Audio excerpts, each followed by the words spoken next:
So yesterday the food was in the oven. We were hanging out outside, all talking, just waiting to have lunch. And I was talking about this grounding mat that I got. And it was on the way. It was being shipped to the house, and I just started talking about this mat. And I had been talking about the mat for like a week because I was really excited to finally get it. And if you don't know what it is, a grounding mat, it's easy to find on Google. I don't want to spend a lot of time explaining what it is, but it's from the company, by the way, Ultimate Longevity, I think. Shout out to that company. Really amazing stuff. And we were just talking and hanging out, and I mentioned the mat, and my aunt was like, "Which mat?" And for some reason, whatever reason, I answered in a way that I wasn't very proud of and very happy about. I answered with a little bit of, with a tone, kind of saying, "That mat that I've been talking about for like a week. What do you mean? You haven't heard about it?" Like, there was a tone that felt not very nice at all.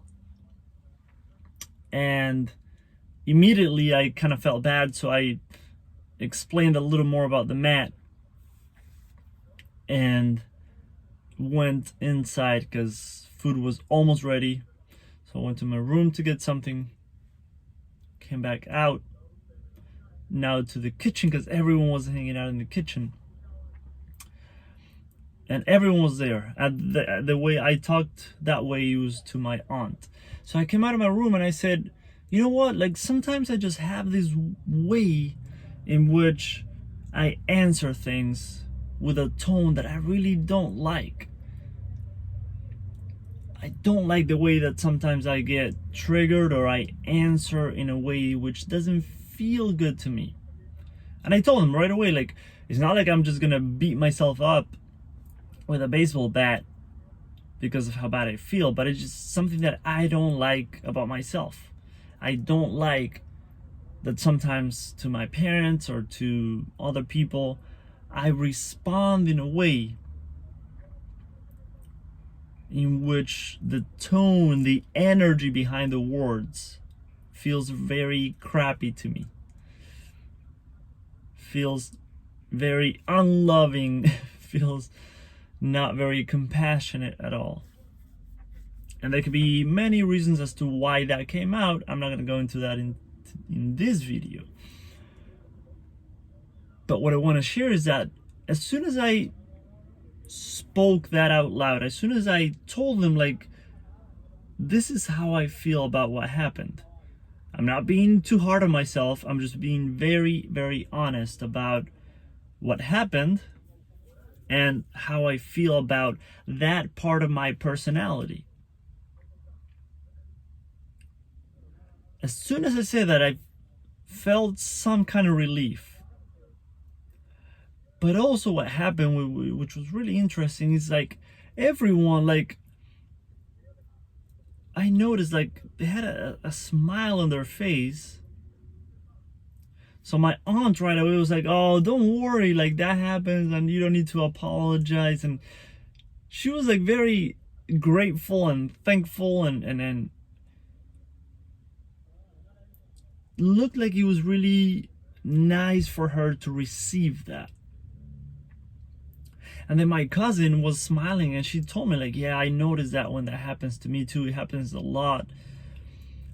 And she was like, "But the fact that you're noticing right away, like, that's the first step, and that's beautiful." And the way in which everyone received what I said, everyone just felt really good and some kind of relief, because in a way I'm saying it's okay when this happens to us. We don't need to aim to be perfect. We don't need to aim to never have a trigger in our lives. And I think that happens a lot in spiritual communities, in self-development communities. We aim to be perfect human beings with no triggers. And that's why I never resonate when people say control your emotions. How, and I mean this respectfully, how the fuck are you gonna control your emotions? When we try to control our emotions, it's because we're afraid of what we might feel. Our emotions are roller coasters. When you get on that roller coaster, you can't control where that's going to take you. But you trying to control your emotions, that's like you trying to steer the wheel on a roller coaster, right? And make it as smooth and easy as freaking possible. No crazy turns, no flips, no nothing. You're just trying to make it go as easy and smooth as you want it to go by trying to control your emotions. You're afraid to get on the roller coaster and let it take you wherever it needs to take you. Because guess what? That emotion, as painful or as crazy as it is, you will come out of it. You will eventually end that roller coaster ride. And you will be a new person after that.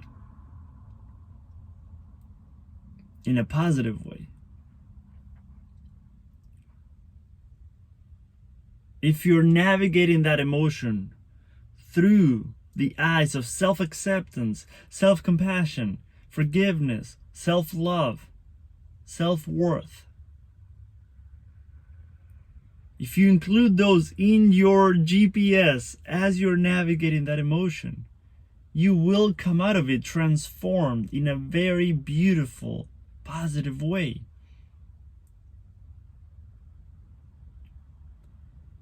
So some of the points that I wanted to make, and now I'm shifting in another direction, is it's okay to have triggers. It's okay if you react in ways that you're not very proud of and very excited about. It's okay if that vision that you have for yourself of a very compassionate person, a very loving person, a very calm person, it's okay if you're not there yet. It's okay. You're a human being. And please, please, please, let's stop trying to control our emotions. Let's stop trying to put on a mask and pretend like we are the perfect little student,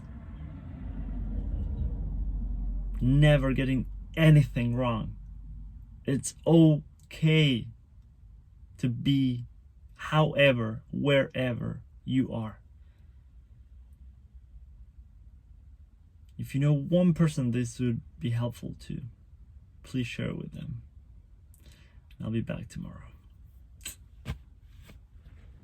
Have an amazing day.